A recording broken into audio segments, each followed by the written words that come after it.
Good morning, everyone. Welcome to the webinar this morning, and many thanks for taking the time out of your schedules today to learn more about Queen University Belfast. My name is Ali Hill and I'm the International Officer for India, and I just wanted to take 15-20 minutes of your time today to hear more about Queen's, and then you'll have some time at the end to ask some questions and answers.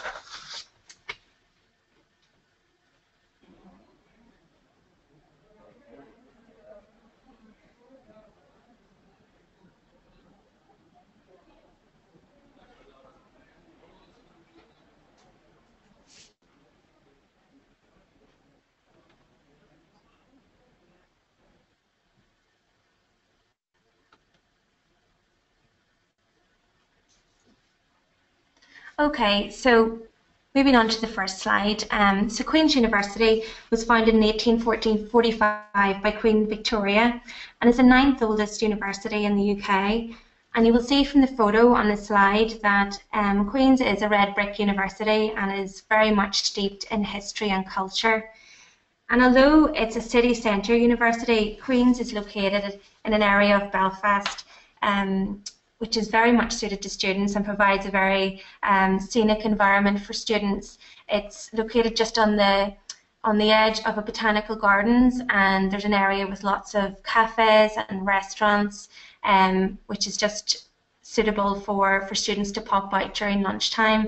And I suppose Queen's has changed dramatically over the last few years, and we've invested almost £350 million to make sure that we have exceptional facilities for our students, and we have plans to invest a further £350 million over the next 10 years. And that's just testament to, I suppose, our direction for students and international students and the direction we want to go over the next few years, and make sure that we have facilities which are outstanding for you to learn and have the best experience. With over 23,000 students, around 1,800 of those are international from over 100 countries, and we have 3,700 staff. We really are a dynamic and diverse institution, and we, I suppose, provide more than just education for Northern Ireland. We're one of the largest employers in Belfast, contributing over £1 billion to the economy every year. And being a relatively small university means that we our class sizes are quite small, and that's a good thing. It means our students have the opportunity to integrate with other nationalities and the local students, and our academics have the opportunity to get to know each student on a one-to-one basis, and we feel that that's a good experience for our students. We have 140,000 alumni across 120 countries, which also, I suppose, indicates the level of internationalization that's taking place here, and some of these alumni are very much CEOs and leaders in global companies, and I suppose just to indicate the level of education that people get here, students get here, 80% of our graduates are in leaders in the top companies in Northern Ireland.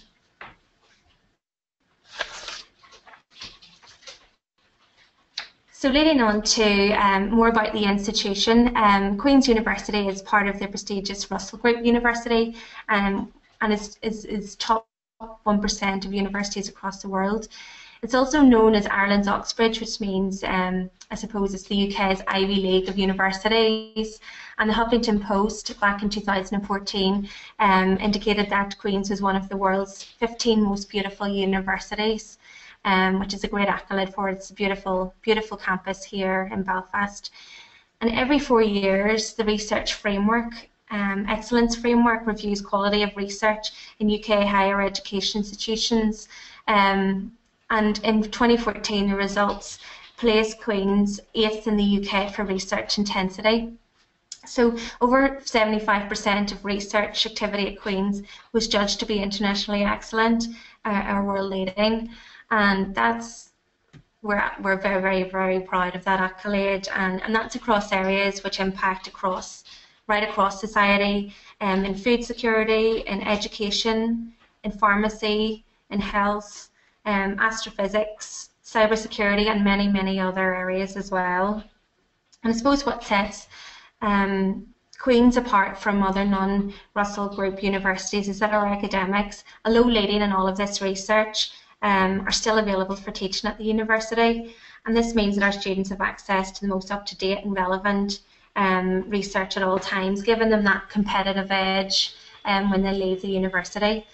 And as non-Russell Group universities will have to wait a year or two for this information, so it really gives you a competitive edge while you're moving into the working world, and giving our students a head start in employment. The Queen's had a consistent performance in winning the Times Higher Education Award between 2008 and 2012. We won the award 5 times, which is really showcases our consistent performance in higher education. And more recently, Queen's won its 6th Queen's Anniversary Award for World Class Achievements in Cancer Research, Environmental Research, Law, Green Chemistry and Cybersecurity. And our Vice-Chancellor was very lucky to go to Buckingham Palace in London to receive this very prestigious accolade. We're very proud of that. So, as I said, Queen's is part of the Russell Group, and this is some of the other institutions that are part of that group as well in the UK. And just to let you know that there's about 160 universities in the UK in total, and that these 24 universities receive about 55% of all government funding, so they are very well regarded, highly regarded by the government. And these are some of the areas on the screen that we are leading on, I suppose, some of the world global challenges that the university are focusing on, and where our academics are leading. So, I mean, it's our Vice-Chancellor's objective to have a direct impact on global challenges and drive towards change that really affect people's lives and make the world a better place.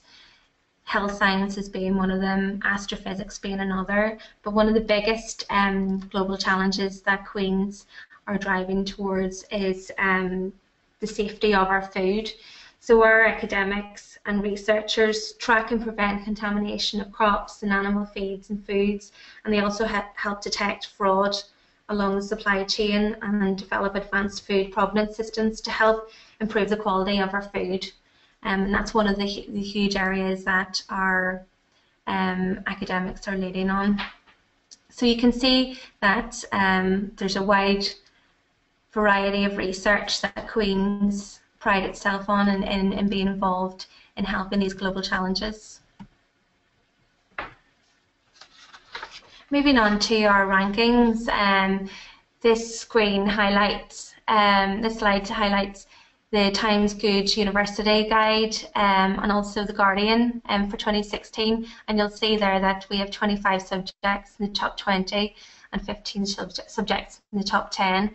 So we have accounting and finance in there at number 3, agriculture and forestry at number 2, and pharmacy and pharmacology. We're actually number 1 in pharmacy in the UK, but the reason why we're number 2 there is that we don't actually have pharmacology here, and I believe that's Cambridge that hold that position. Food science, dentistry, creative writing, we're all at number 2 in the UK, and moving on there to linguistics number 3 and so on. And similarly, the Guardian will highlight some of those rankings as well. So we are well placed in the UK and within the Russell Group in these subject areas. And I just wanted to now show you a quick video of one of the newest facilities at Queen's. It's the graduate school and the hub of our postgraduate community. And this just really shows you what facilities are available for our postgraduate community.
Okay, I hope you enjoyed that short video. And I suppose what I really want to highlight here is that it's not just a facility. Our Queen's Graduate School isn't just a facility. It's about making sure that our students leave here not just with academic knowledge, but to be able to contribute this and relate this to the real world. And so an integral part of our postgraduate strategy is to encourage our graduates to learn more in areas such as leadership, entrepreneurialism, and report writing, for example, and to make sure that you're able to learn more about these skills and use these in the workplace and not just have the academia side of things.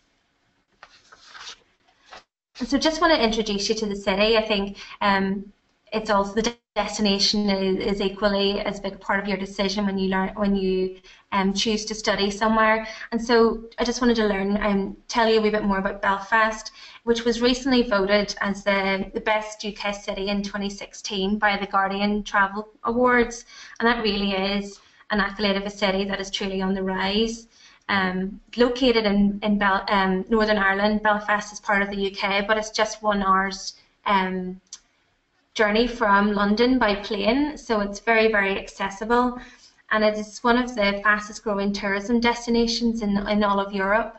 So we have lots and lots of development, and I suppose an indication of that would not just be the opening of visitor attractions and software hubs and things like that, but also be that there's 19 new hotels that are planned to be built in the next 3 years, and that's really to cater for the demand in business in Belfast. So our business tourists coming to do business here, but also tourism as well. So visitors who just want to come here on holiday, and that's testament to the change in the city over the last few years.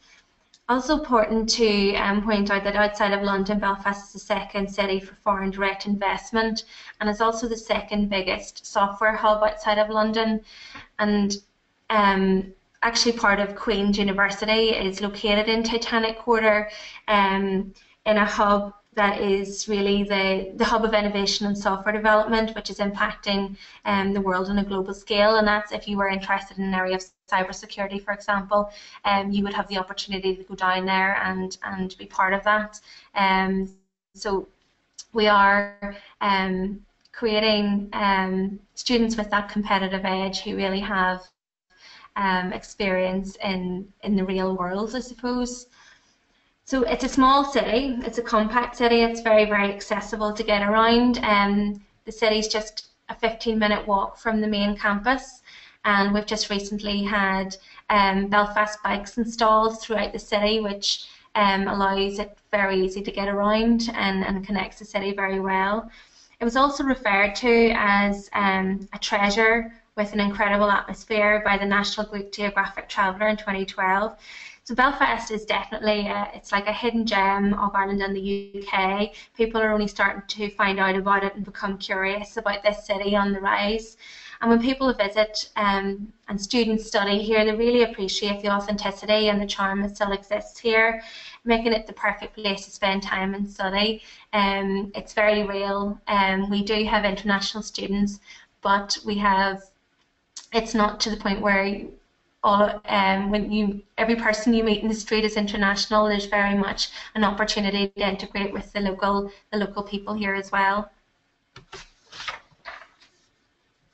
And this is just a slide to show you some of the sights of the city, and of course being home to the global brands such as the infamous RMS Titanic, which I'm sure you all know about from the movie, and also Game of Thrones, which is one of the most sought after TV series in the world at the moment. 90% of the TV series is actually filmed here. So it is a really exciting and up and coming destination in lots of different areas, and filmmaking is one of those.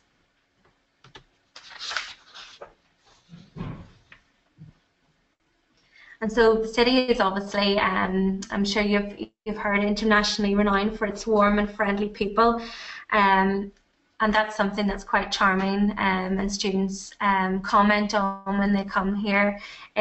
People are exceptionally friendly, and it's very easy to make a home here. And these are some of the areas that you might be interested in. There's an area in the city called the Cathedral Quarter, which is an array of vibrant pubs and restaurants, which is a really nice area to socialise in.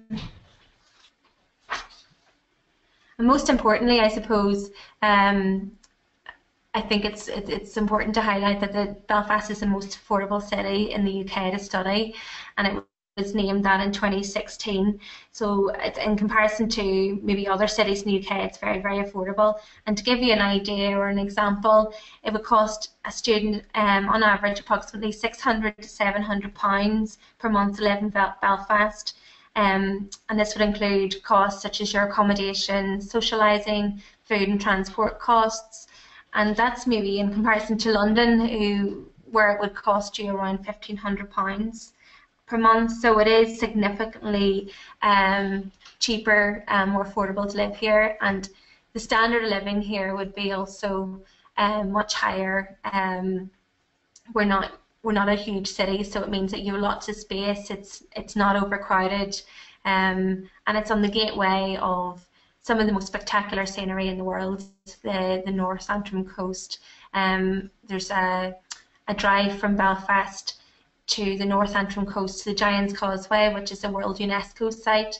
But that drive is one of the top 10 drives in the world. It's spectacular, cliff edges, and you're right beside the sea, so it's worth investigating if you were to visit here or come and study here in the coming years. And to go back to Queen's University, I just wanted to tell you a wee bit more about the faculties. And we have 3 faculties in the university and 20 schools. And the first one I want to talk about here is the Faculty of Arts, Humanities and Social Sciences. So there's a number of different schools here, like School of English, School of Education, School of History and Anthropology, School of Politics, Creative Arts, Law, the Queen's Management School, Sociology and Social Policy and Social Work, and the School of Modern Languages. And I just wanted to highlight the Queen's Management School, which was ranked amongst it was second amongst UK business schools in the Russell Group. And I think there's a couple of key points here I just wanted to highlight. So it's, for example, in the Queen's Management School, we're one of 2 universities in the UK who have Bloomberg terminals for our students to work on. So with 12, these Bloomberg terminals give students access to tools used by market professionals in London and Shanghai and New York, for example, and where students actually get the opportunity to use real money to trade. So it really gives them that competitive edge when they graduate from here, that they actually can go into the marketplace with this real life experience. Then we have the Faculty of Engineering and Physical Sciences, and I just wanted to highlight again, this is, we recently won the Queen's University, or the Queen's Award, and that was really in relation to our work in strengthening global cybersecurity and protecting the online activity of billions of internet users around the world. That came from this faculty, so something, an accolade that we're very, very proud of.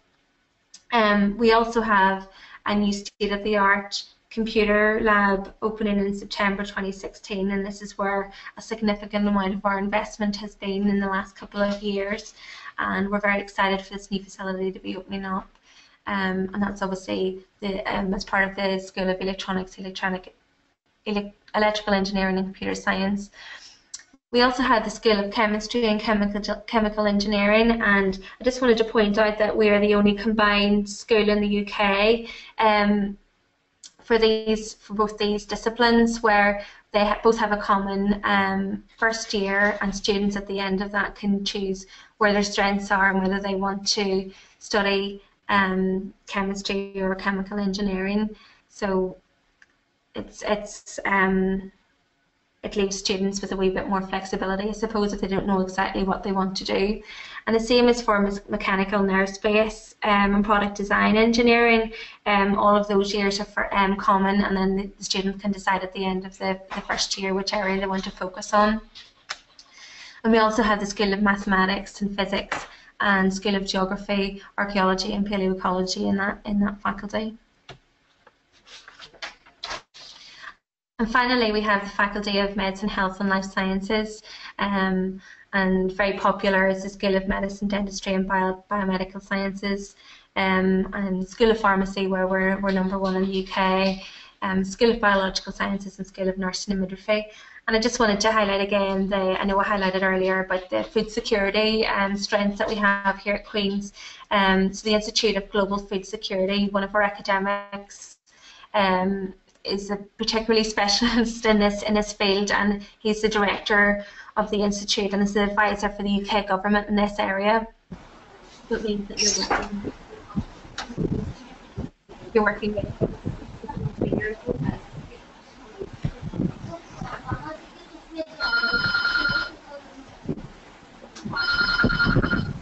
I just want to spend some time now going through the entry requirements for Indian students.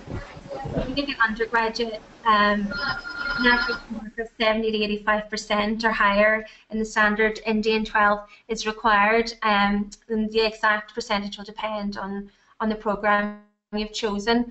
It's also good to highlight that a student who has 70% or above in English won't have to complete their IELTS, they can be waived.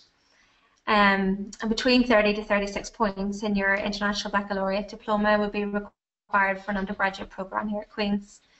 If we look at postgraduates, a first division pass and a minimum of 55 to 60% would be required, or a CGPA of 7.5 out of 10 on the 10-point scale, or 7 out of 10 if this equates to good in the institutional grading system, or alternatively 4 out of 6 in the 6-point grading system, a B, or again good if it's the institutional grading system.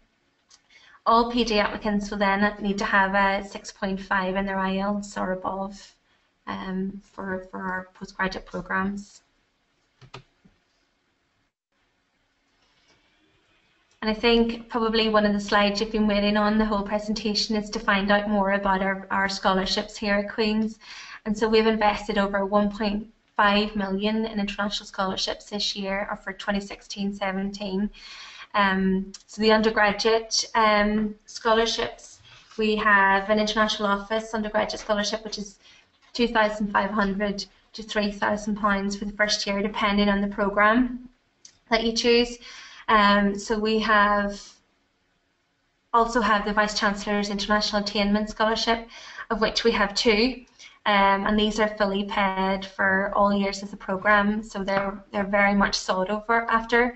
And then specific to the Indian market, we have the Great Scholarships, and we have one of those for the undergraduate programmes, and it's £5,000 for the first year. Postgraduate taught, we have a number of postgraduate taught scholarships from the International Office, ranging from £2,000 to £3,000. Again, depending on which programme. We also have 2 of the Vice Chancellor's International Attainment Scholarships, again fully paid for all years of the programme. And then we have 5 Great Scholarships specific to the Indian market, and they're each at £5,000 for the first year of the programme. And then postgraduate research, we have again a number of international office PGR scholarships ranging between £2,500 and £3,000, and we have 1 Vice Chancellor International Attainment Scholarship, which is fully paid for all years of the programme, and we don't. We've got 1 scholarship for from the Great programme as well.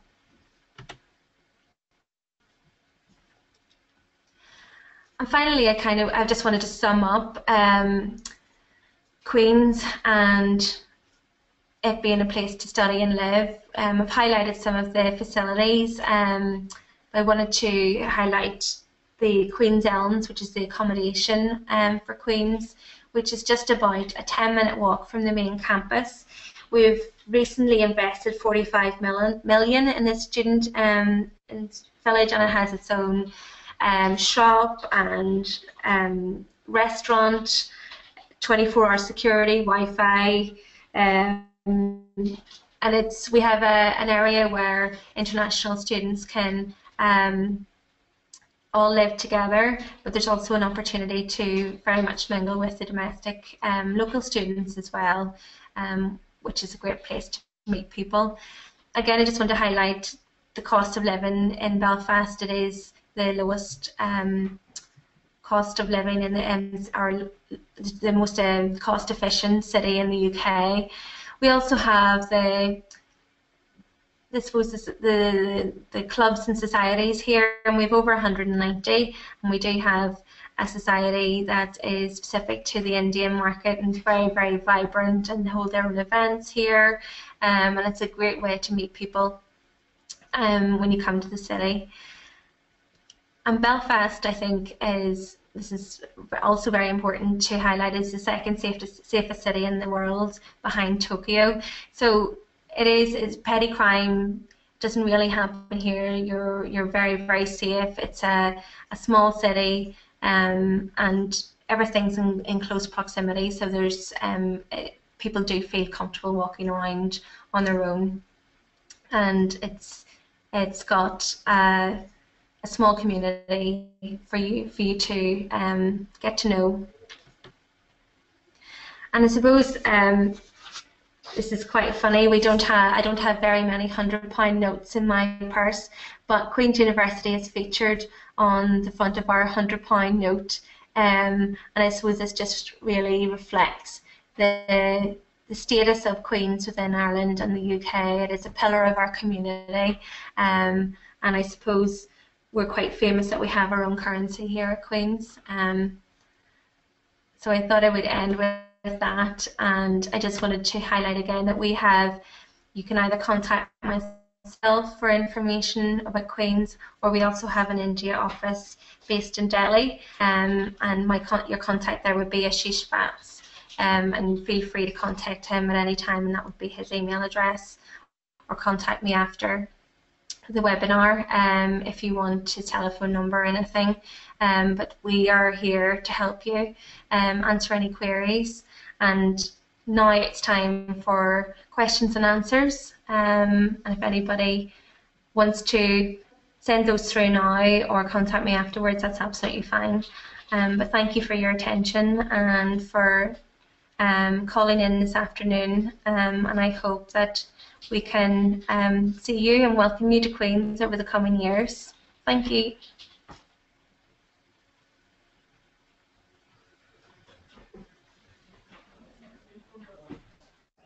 Thanks, Ali. That was a very nice presentation. So now we can move on to our question and answer round.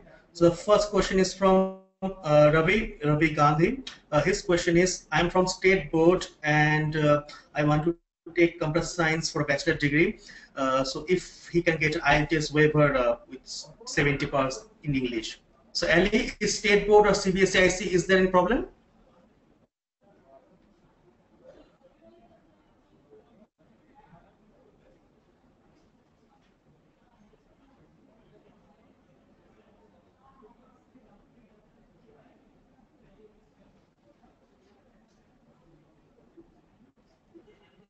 Hello, I was wondering, could you repeat the question if that's okay?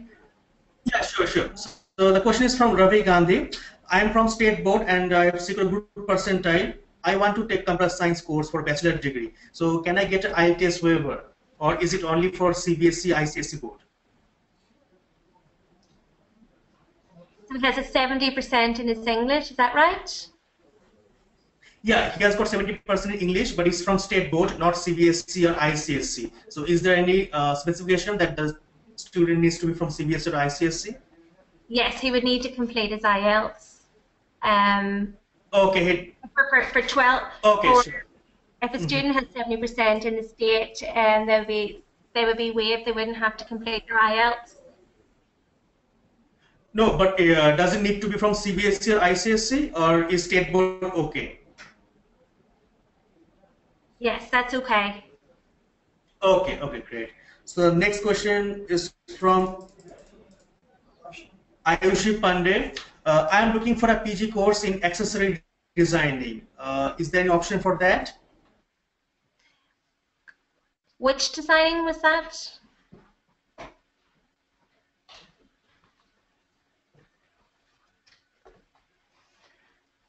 Sorry, which program? Could you repeat the program, please?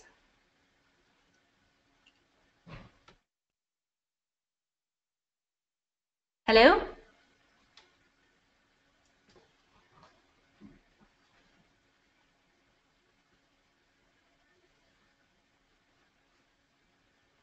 Hello?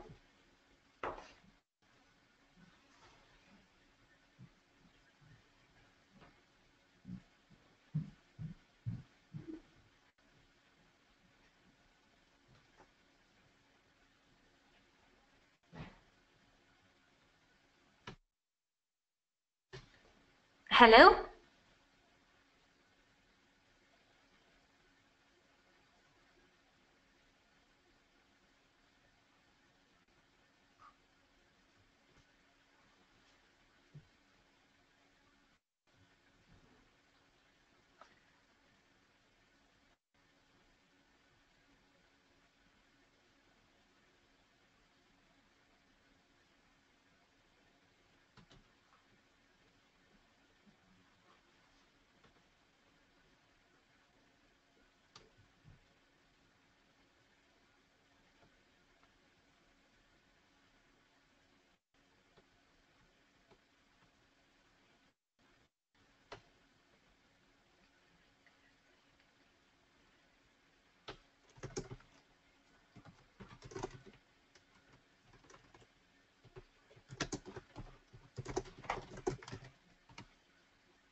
Hello, Ali. Can you hear me?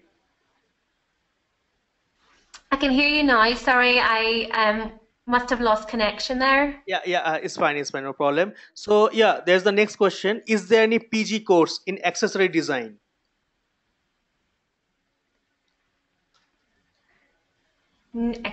Exterior design? Accessories. So I think it's she might have meant accessories like bags or clutch, something like that. So accessory design. So it's close to fashion design, I hope.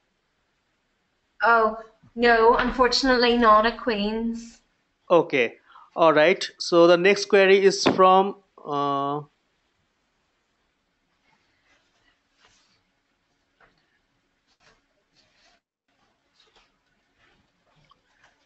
Hello? Yeah, the next query is from Harshit Khurana. He just wants to know about the cyber security. About cybersecurity. So Yes. there's a one-year program or a two-year program. So the one-year program is just a 1 year studying it at Queen's, and the two-year program would include um, a year in industry, a placement year. And I can send the students some more information about entry requirements by email if that's better. Okay, that's great. So the next query is from Vinayak. Vinayak wants to know.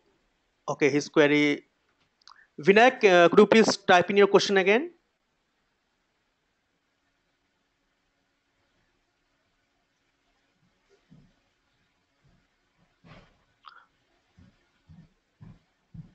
Okay, we've got another query from Divas Divedi. I want to go for software development. So what will be the next steps?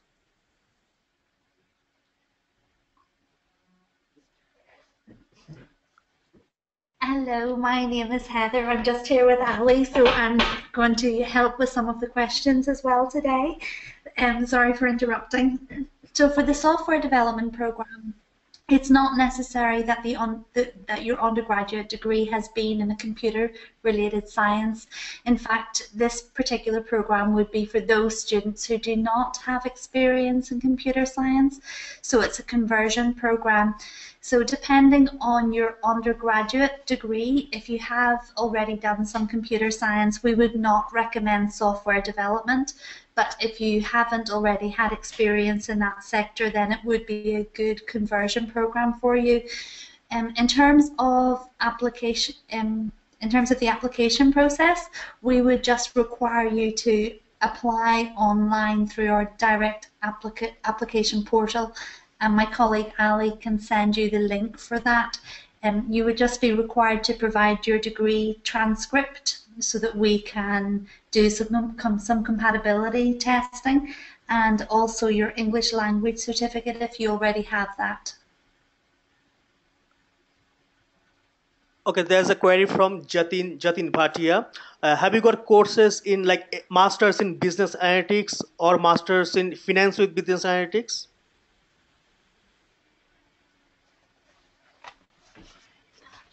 Financial and business, is that right? Yeah, masters in business analytics or masters in finance with business analytics.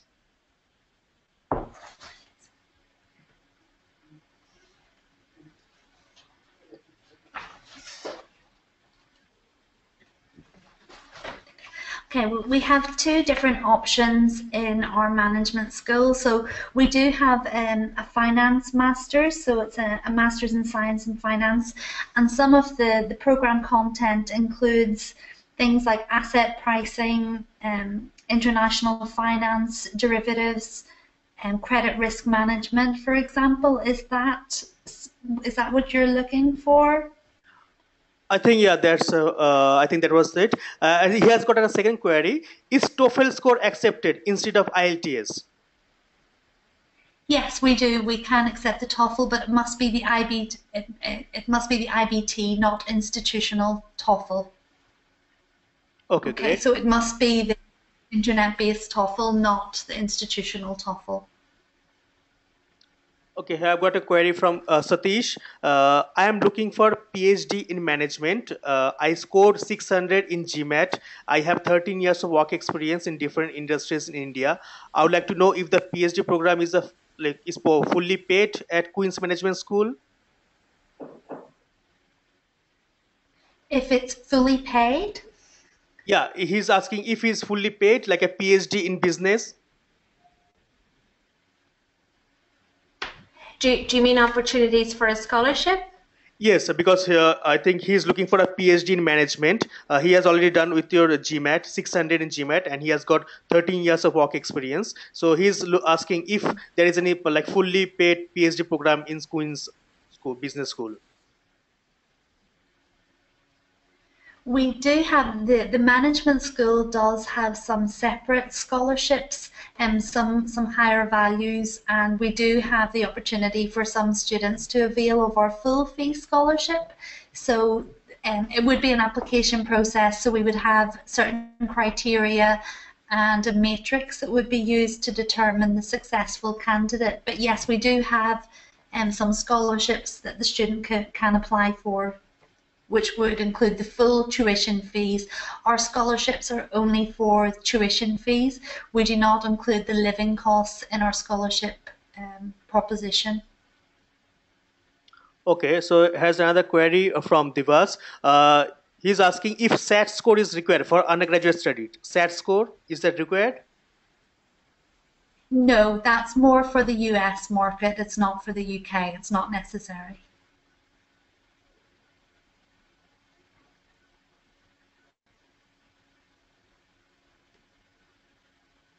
And what are the criteria for a like full scholarship? Is that merit based or is that finance like need based? Okay, basically, if a student has fulfilled the requirements and receives an offer from Queen's University, they are eligible to apply for a scholarship. So it's not merit-based. We're not saying that the best academic students will be the recipients of the scholarships. What we ask is that the students complete a 500-word application process. Basically, the application would detail why the student is has chosen their specific subject, the benefits that they would intend to bring to their home country as a result of their studies of this subject, and we would ask that they demonstrate some skills in entrepreneurialism and leadership, with the experience that they've had to date. So it's not academic based. We do not consider only the top academically gifted students. We will consider all students who have an offer to Queen's University, because that would imply that they have met the very high criteria that we have set anyway. Okay, here's another query. It's from Nitesh Kumar. I'm looking for an MBA program, but I have only 10 months of work experience. Do you need 2-3 years of work experience for MBA? We have two options of MBA. So we have an option which does require some work experience, but we also have an option for those students who wish to progress directly from undergraduate to MBA. So in this case, the student could apply for our MBA with no work experience required. Okay, there's another query, like I am looking for programs related to aerospace and astrophysics. Is there any extra requirement for those kind of courses?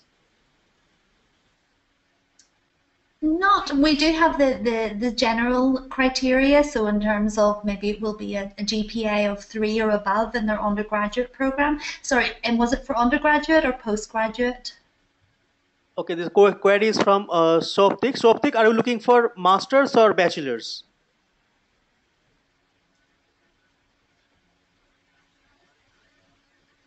Well, he didn't specify that, but I guess he will get back to us. So here's another query. I am looking for postgraduate and my IELTS score is 6.0. Do I need to repeat IELTS or do I need to do some foundation course? What would be the best way? It absolutely depends on the program that they're applying for. So some of our PhD programs, for example, and some of our engineering programs require only 6 in IELTS, but the minimum subset should be 5.5. So if it depends on the program that they will apply to. So if it is a 6.5 and they only have a 6, then they would be required to do either a pre-sessional English program here or to retake the IELTS before they can come here. Okay. So yes, we do have programs that are only 6 in the IELTS. Okay, so you got the query from Soptik. He is looking for bachelors in astrophysics or aerospace. So it was bachelors. Okay. Okay. So in aerospace, we have a couple of options. So basically, the student Soptik can start his undergraduate degree program and decide at the end of year 1 if he wishes to do mechanical or aerospace. What we find is that some students who start in the mechanical and aerospace maybe decide to shift or to change their program at the end of year 1 once they've had exposure to the different elements of mechanical or aerospace. But Soptik, is interesting to note that one of the undergraduate program options in aerospace engineering that we have is a 5-year program. We have a 3-year program, which is a straightforward bachelor's. We have a 4-year program, which incorporates 1 year in industry, and you would receive a salary for that. One of the companies in Belfast for aerospace is Bombardier, and we do produce a lot of the components for Bombardier. We also here in Northern Ireland produce 35% of the world's airline seats. So it's a very niche market, so there are very strong opportunities in the area of aerospace. So you can get a fully paid 1-year placement with those companies, and generally the salary ranges from £12,000 to £20,000 per year. Okay, for astrophysics, that is... I will just give you a little bit of information on the astrophysics. So we have quite a strong program in physics. I'm just checking if astrophysics is one of the options at undergraduate. I believe it is rather general physics at undergraduate, then you would specialize in astro at a master's or research level. Okay, there's another query. Sorry, there's a query from Akriti Mathur. Do you offer...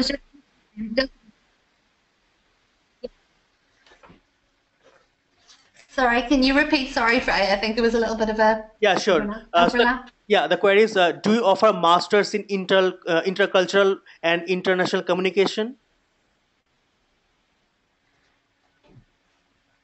The closest to that would be international relations. Is that we don't really offer a particular master's in communication or marketing and communication, but we do offer a master's program in international relations. But I'm not. What exactly would the student like to pursue? We didn't get any second query, but I guess it will be very close to international relations. So there is another like quite interesting query. This is from Manjusha. Okay, I have done my graduation in 2011, and since last 4 or 5 years I have been working, but now it's difficult to get letters of recommendation from college because the professors have been changed. So I wanted to ask if there is any alternative for that to get admission. Normally, we would like to have at least one academic reference. We can accept also a reference from your employer, and that is an option as well. But we would like to, if possible, have one academic reference, even from the university that you have studied your undergraduate program. We understand that sometimes staff changes, but very often the head of school will write in that particular case. But yes, ideally one reference, and that's an academic one.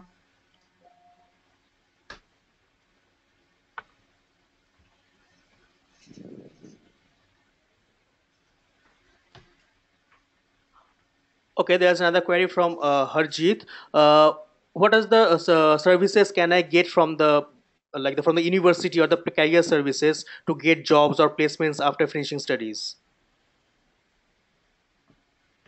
After completing the studies, okay, a lot of our programs at undergraduate level in particular do incorporate 1 year placement. For those particular placements, we have a dedicated placement office which can help the students with interview techniques and to arrange the interviews for the companies where they would like to do their work experience.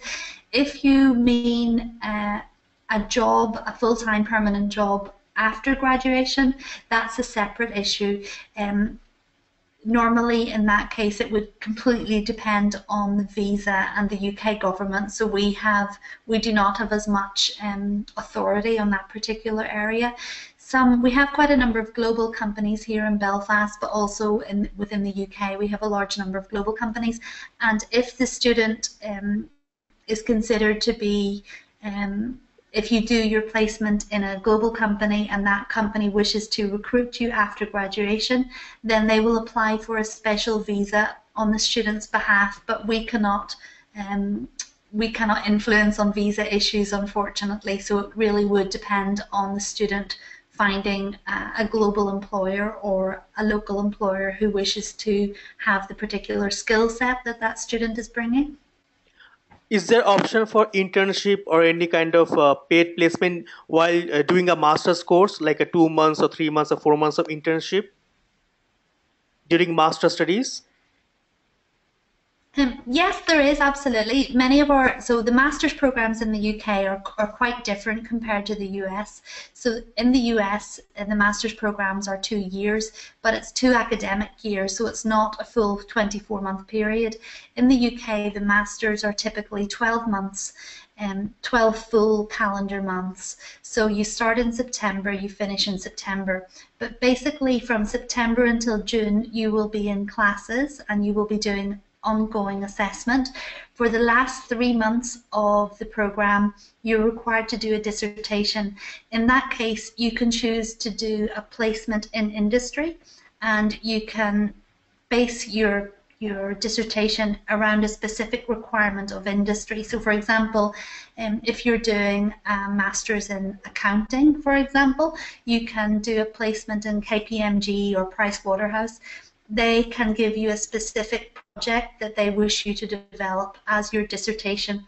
So yes, we can offer some internal work placements as well as part of your master's program.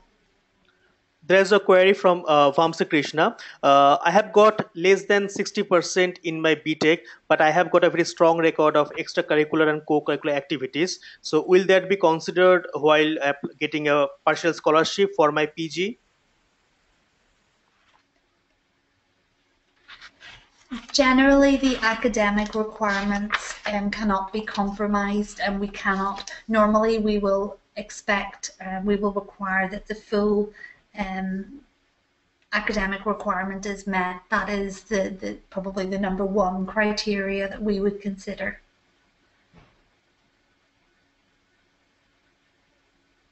Okay, but Vamsi is asking that he has got more than 60 certificates. So can I leverage that for my low marks in BTech? I mean, will my certificates be considered while applying for a scholarships for masters in electronics? Yeah. Yeah, so he's got 60% in his undergraduate, is that correct? Vamsi, could you please tell us how much you got in English in your BTech? Is it 60% or more than 60%? Okay, he has got 61% in his BTech, in his bachelor's, and he has got more than 60 certificates like extracurricular and co-curricular activities. Like, will that be considered as a for scholarship? Scholarship. Yeah, absolutely. If he achieves over 60% and he's considered eligible to get a conditional offer from Queen's, yes, absolutely, he will be considered for a scholarship as well. Yes. Okay.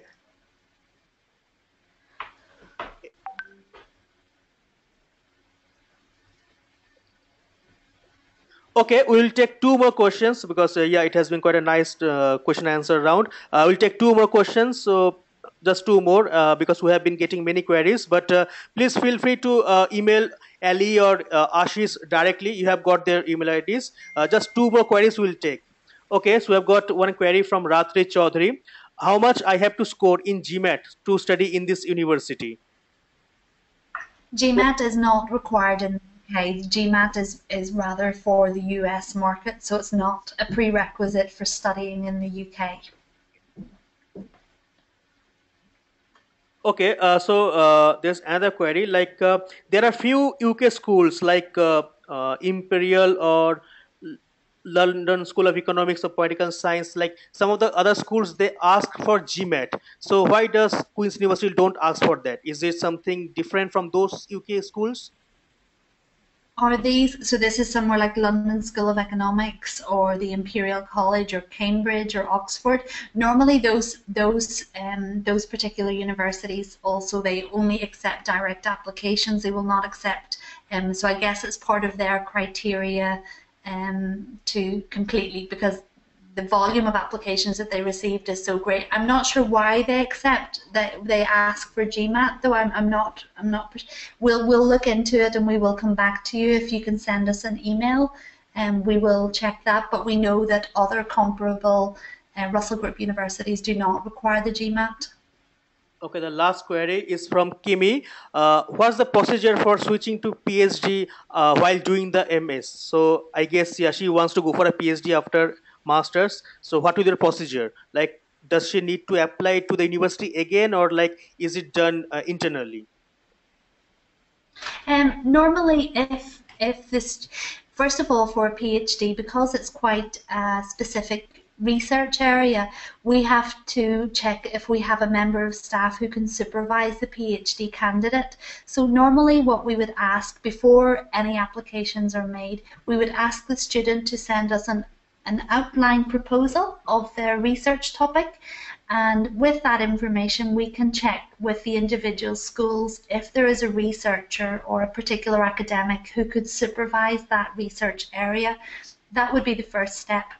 If we can confirm that we have someone, a particular specialist in that area, then we would ask the student to apply as normal through the direct application portal. So it's a normal application.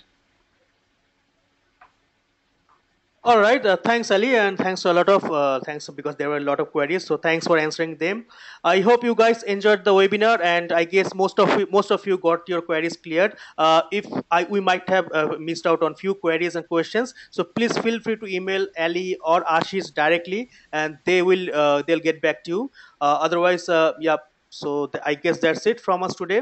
Till the next time, we'll come maybe with a new webinar. So till that time, bye bye. So Ali, thank you, thanks a lot, thanks for being with us, and that was really nice.